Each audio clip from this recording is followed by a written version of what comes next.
Om.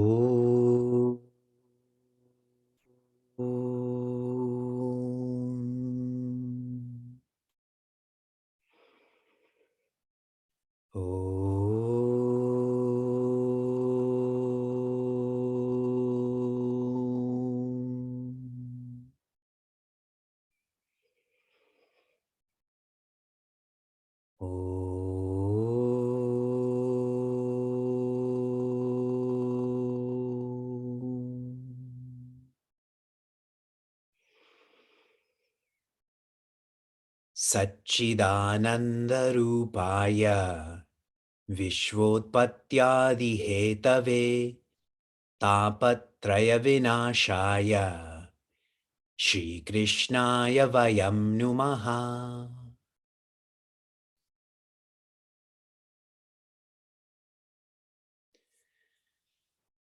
Janmadhyasya yatonvayaditaratascharteshvabhignaswarat Tene brahmahridaya adikavaye muhyanti yatsurayaha Tejo vari mridam yatha vinimayo yatra trisargo mrisha Dhamna svena sada nirasta kuhakam satyam param dhimahi Dharma projita keita votra paramo nirmatsaranam satam Vedyam vastavamatra vastu shivadam tapatrayon mulanam Shrimad Bhagavate Mahamunikrite Kim va parerishwaraha Sadyo hridya varudyate trakritibihi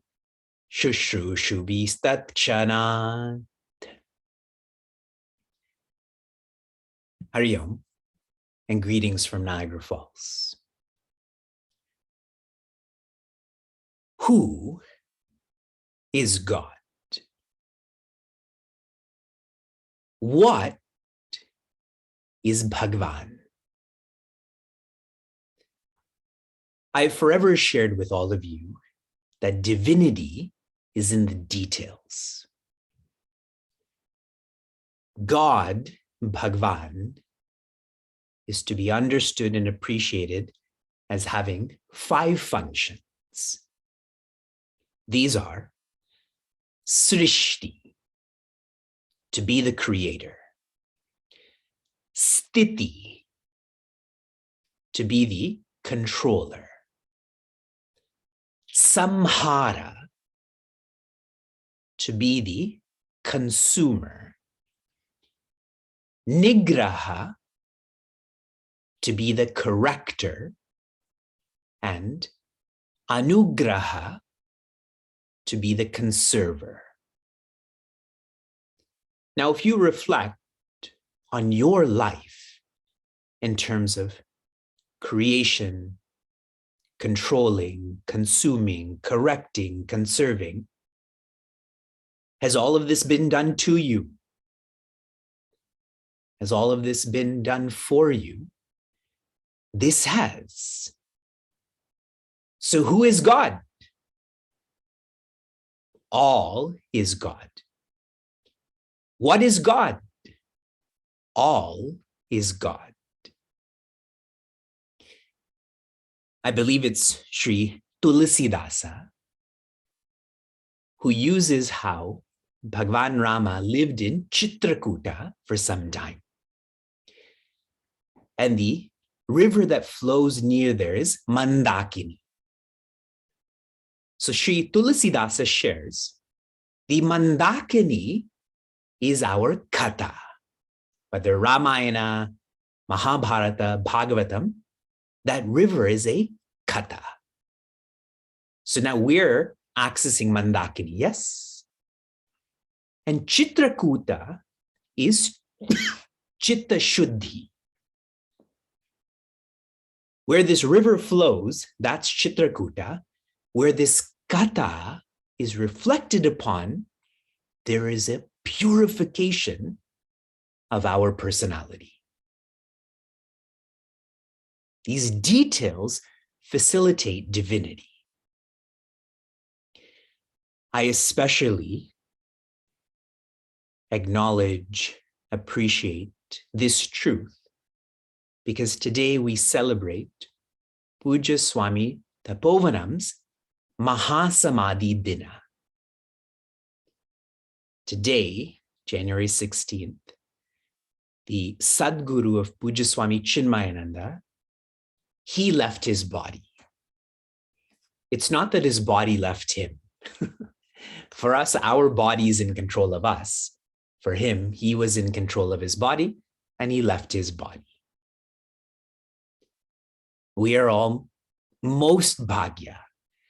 And I mean most in an absolute sense. We can't be more fortunate to be in such a community that's drenched in Bhagwan and Shastra and Parampara. All that I'm sharing with you over the past 110 classes or more, this is coming from Swami Tapasyananda's writings in English. I think many of you have the same text that I have. And Swami Tejomayananda's discourses in English. It is this parampara that is granting us access to feel what we're feeling. We completed 2021 with chapters 81 and 82. These are profound and practical chapters. I'm going to read you a verse from this section. Kechit kurvanti karmani kame ahata chetasaha tyajanta prakritir devihi yataham loka sangraham. Bhagavan Krishna is sitting with Sudama, holding his hand, and he's leading into the question of, did you get married? But before he does, he shares with Sudama, there are some who, giving up desire, still live in an environment of desire. And in such an environment, they help others. They're dedicated to Loka Sangraha. And Bhagavan Krishna is sharing this with Sudama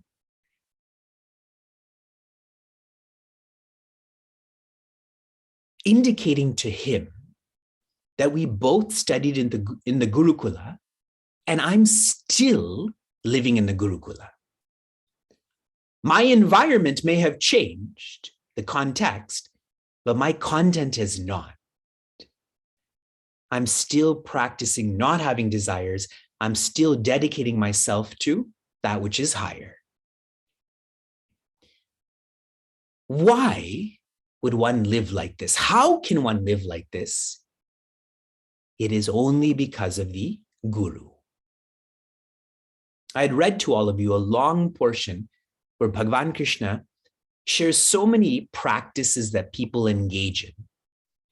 And he says the highest amongst all of these is Guru Seva. What is Guru Seva? Living like the Guru. How does a Guru live? Without desire for themselves. They're dedicated to Loka Sangraha. They're not dedicated to a generation. Most of us, what we're doing with our life is for one generation. They're dedicated to all generations. That's what a parampara is. They are enlivening this tradition. And this is not ambiguous. Many of us who are in meaningful mornings together, I'd shared with you, chapter 4, verse 34 is one of the most dynamic verses of the entire Bhagavad Gita. All of Vivekji is a commentary on this verse. In this verse, Sri Krishna tells Prince Arjuna how he can know what Bhagavan Krishna knows. And the final component of that is Guru Sevaya. to serve the Guru, which means to practice living like the Guru. Shared in a most summarized way, how does a Guru live? How can we engage in Guru Seva? Simple living, high thinking. Simple living, that's your lifestyle. In our 100 Steps to Infinity course, I shared, your only relationship with your body should be of being healthy, not of being a beauty. If you're doing that to make your body beautiful, it's no longer simple living. And high thinking is one's vision.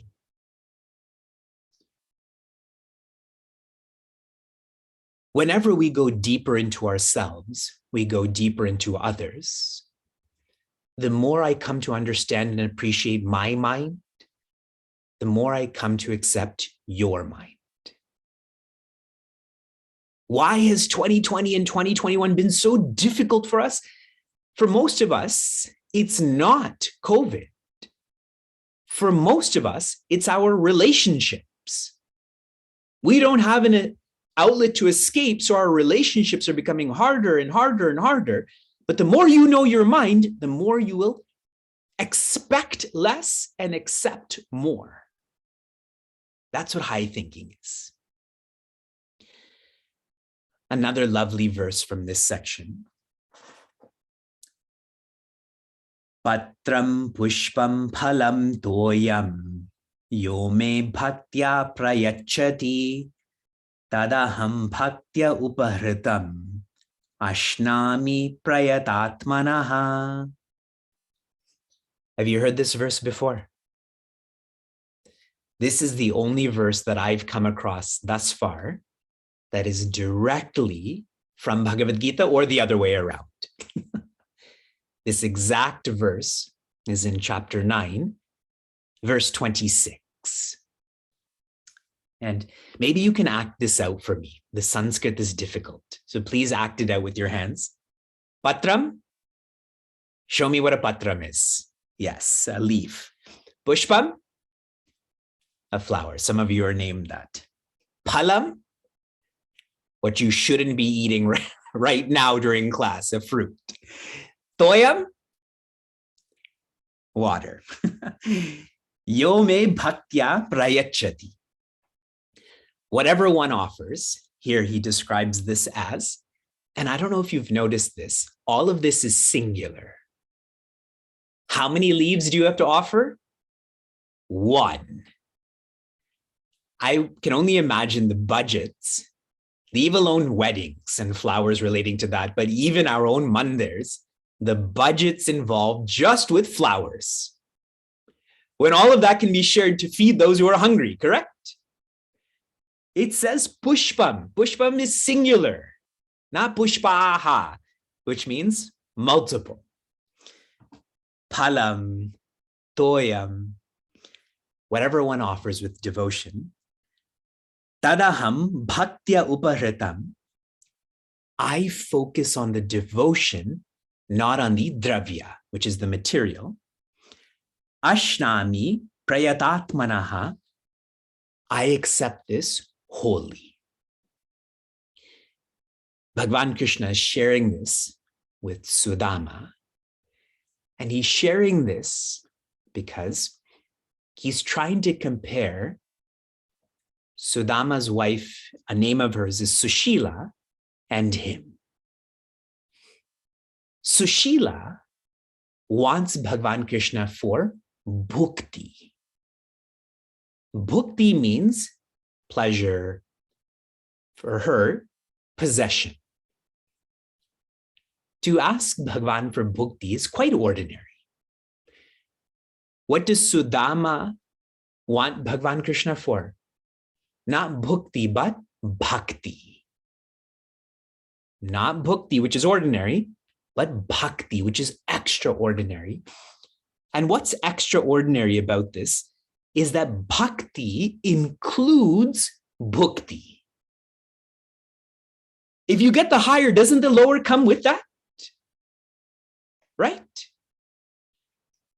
That's what I feel a lot of us fail to practice, is that if you dedicate yourself to peace, I guarantee you will have more position, possession, and pleasure in your life. Just think of it. When you're happy, doesn't food taste better? When you're unhappy, food tastes worse, correct? When you're happy, and if we fast forward to tomorrow, when so many of us are going to have to shovel our driveways, what do you feel shoveling your driveway is? Exercise. And if you're unhappy, what are you thinking? I should move to California. See how everything is determined by that peace. Bhakti makes one independent. You come to feel how and why all is God. And this is so specific. Bhagavan Krishna had dressed up Sudama like him. And the next day, when Sudama had to leave, what did Bhagavan Krishna ask for back? He asked for those clothes back. Bhagavan's that conjuice, that much of a miser, that he wouldn't even let someone leave with one pair of clothes. But the Vedanta in all of this, the lighter Vedanta, is so that Sudama doesn't get distracted by possession. But the higher Vedanta, Sudama is independent. Whether he wears those clothes or not, for him, doesn't matter. Whether he was living in his original home or that palace that came, doesn't matter. Bhakti makes one independent. To completely highlight what these chapters are trying to bring our minds to, and this was part of your pariksha, is that our Bhagavan is Sulabha. Tell me in the chat, what does Sulabha mean?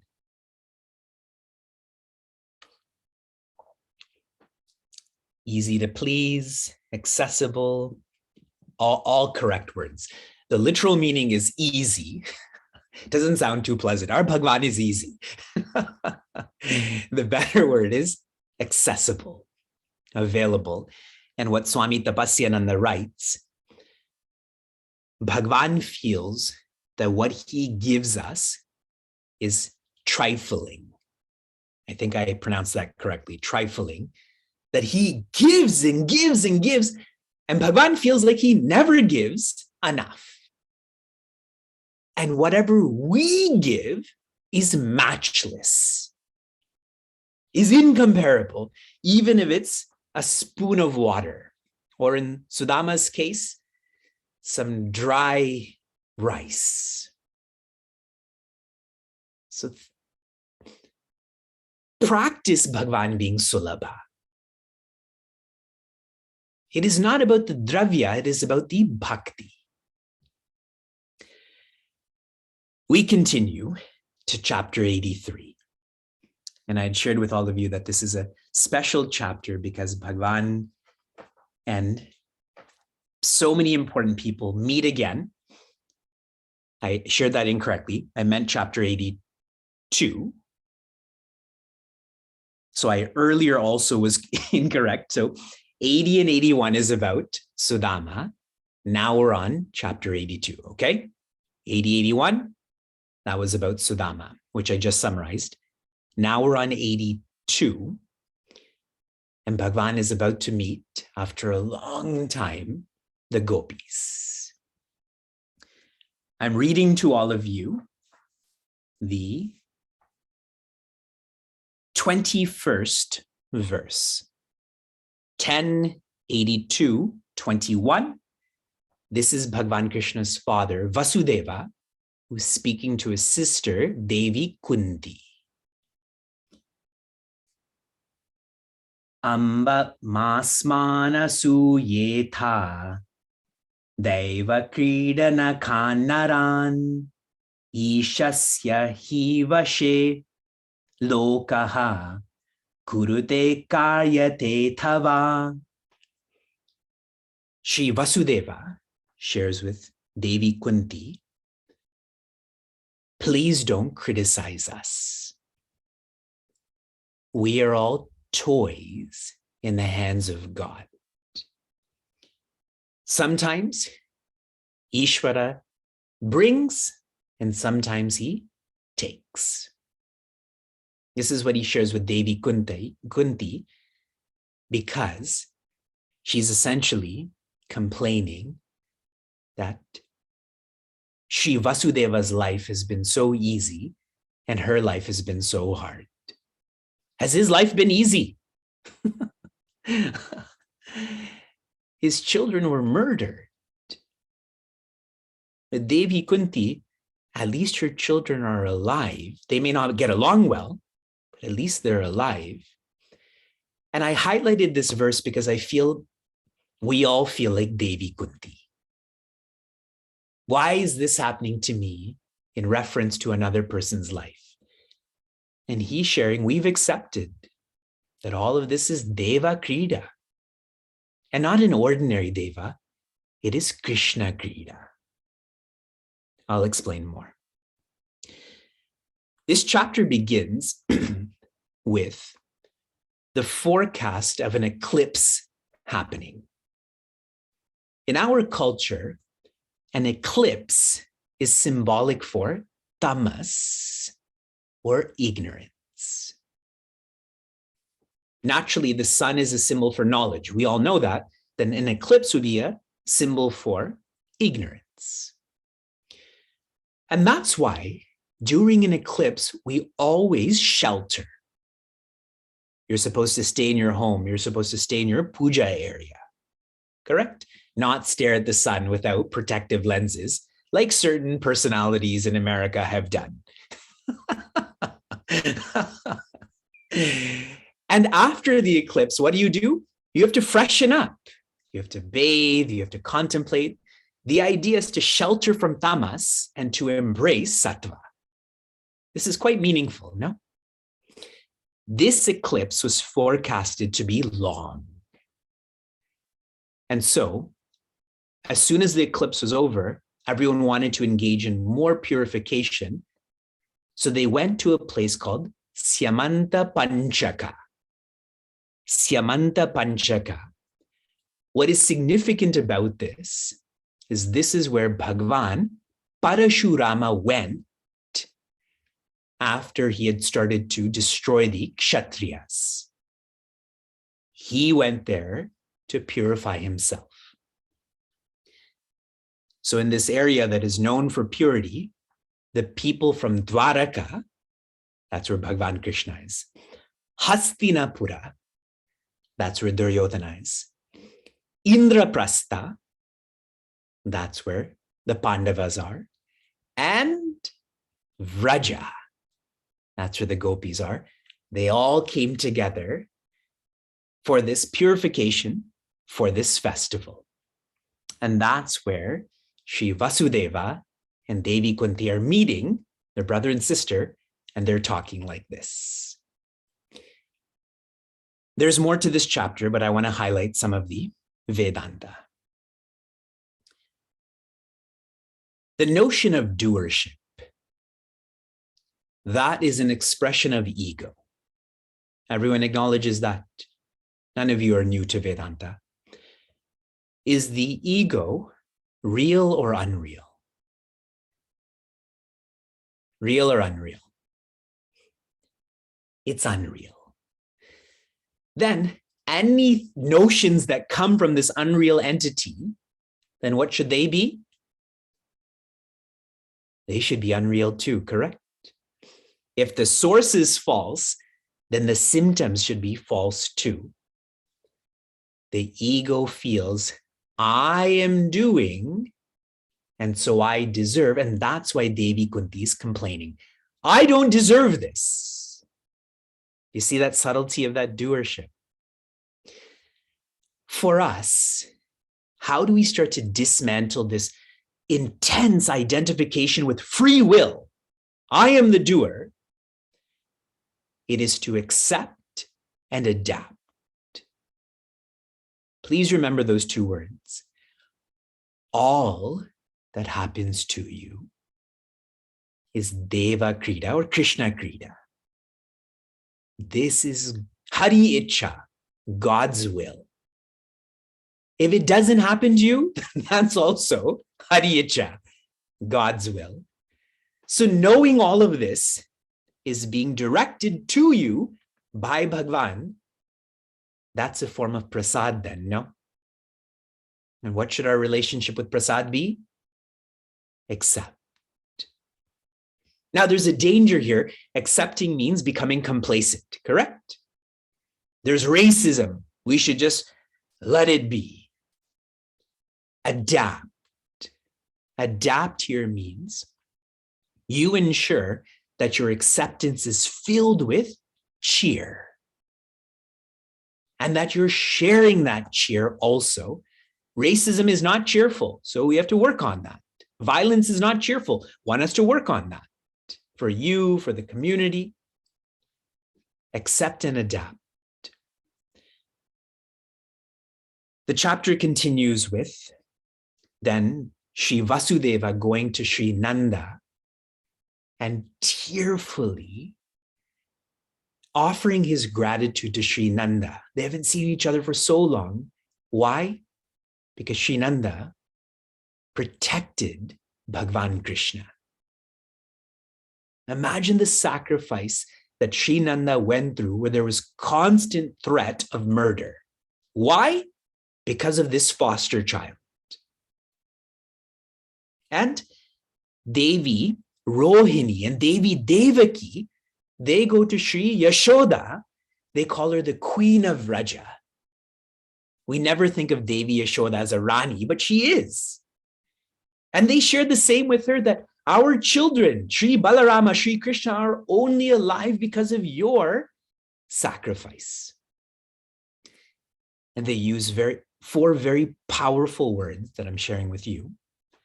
Satam, na, paraha, svaha. Satam, na, paraha, svaha. Satam means those who are saintly, those who are noble. Na, paraha, svaha. They do not live by this sense of you and me, or yours and mine. Who was Sri Balarama and Sri Krishna to Devi Yashoda? Those were her children, like everyone else. This course is important because these details, I'm positive you will never come across in a Bhagavata Sapta. You think in 1 week that these 4 words are going to be highlighted. All right, we continue in the same chapter. I'm going to read one more verse to you. This is verse 45. 1082:45. This is Bhagwan Krishna speaking to the gopis. Put yourself in that position. Do you remember when the gopis watched Bhagwan Krishna leave in that bullock cart into that horizon and they just couldn't speak? What is there to speak about? And now they get to be with him again. Bhagwan Krishna says, Mai bhaktir hi bhutanam amritatvaya kalpate dishtya yad asina mat sneha bhakti namadapanaha. He says with these gopis, devotion to me is the catalyst to experiencing amritatva, which means fearlessness. And seeing all of you, you have this devotion. You are fortunate to experience this joy. He's sharing this with the gopis. The build up to this, all of the gopis are together. Imagine like a high school. You have all of the athletic people together and you have all of the nerdy people together. So all of the gopis are together and they see Bhagavan Krishna arrive in this area. And he has to go through the formalities, correct? He's seeing his foster parents. He's seeing so many great people. And what are they doing? They're just staring at him. Everyone else thinks it's awkward, but they don't feel it's awkward. And with their eyes, they're dismantling his exterior and reassembling this in their own hearts. And they feel that though Bhagavan is outside, they're united with him. And he feels that intensity.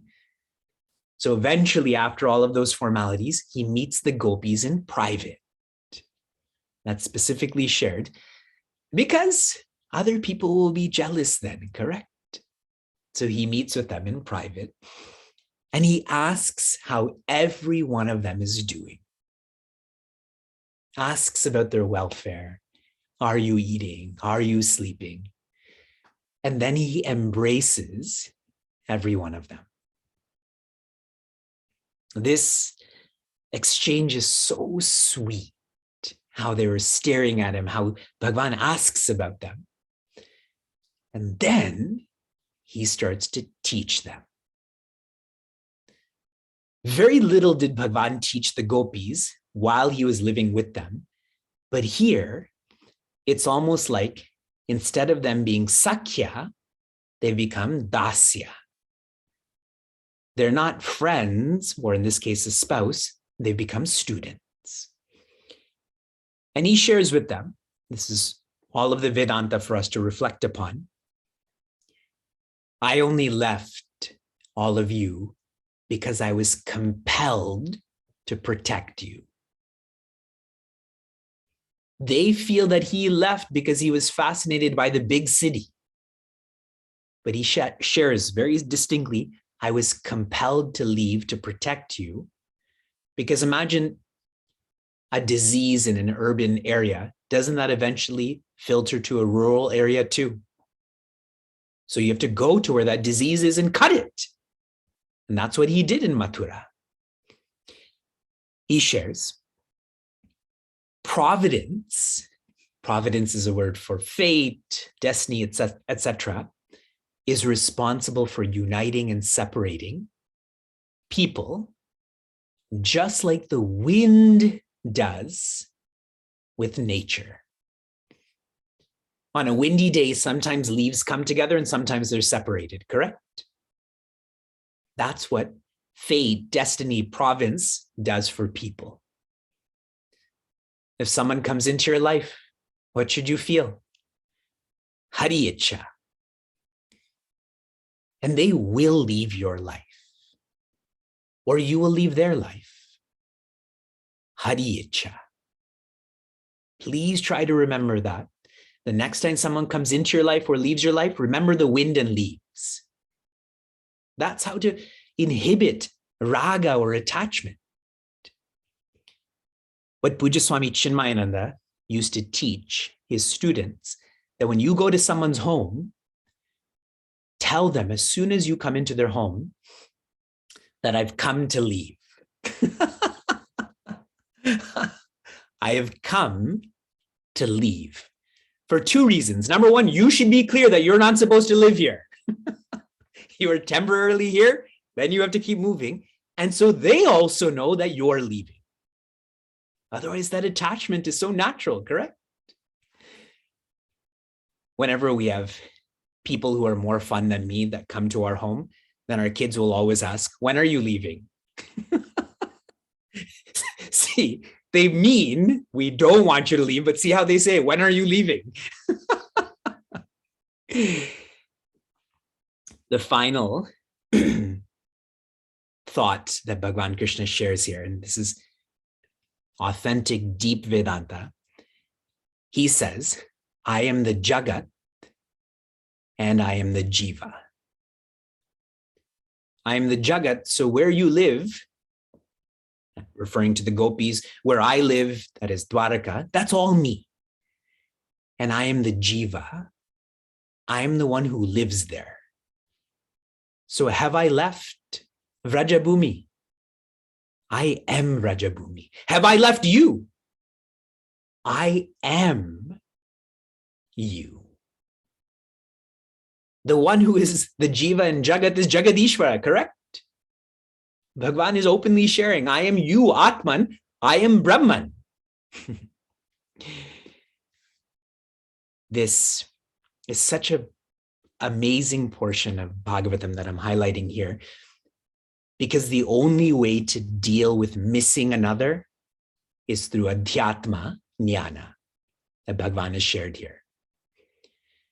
As long as you feel this sense of separation, you will always feel a sense of missing. But if you start to feel, I am Jagadishvara, you are Jagadishvara, that missing is ended. Attachment is ended.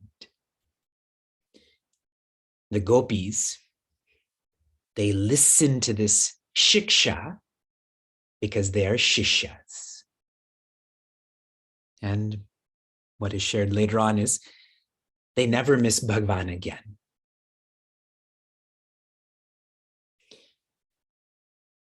Oh.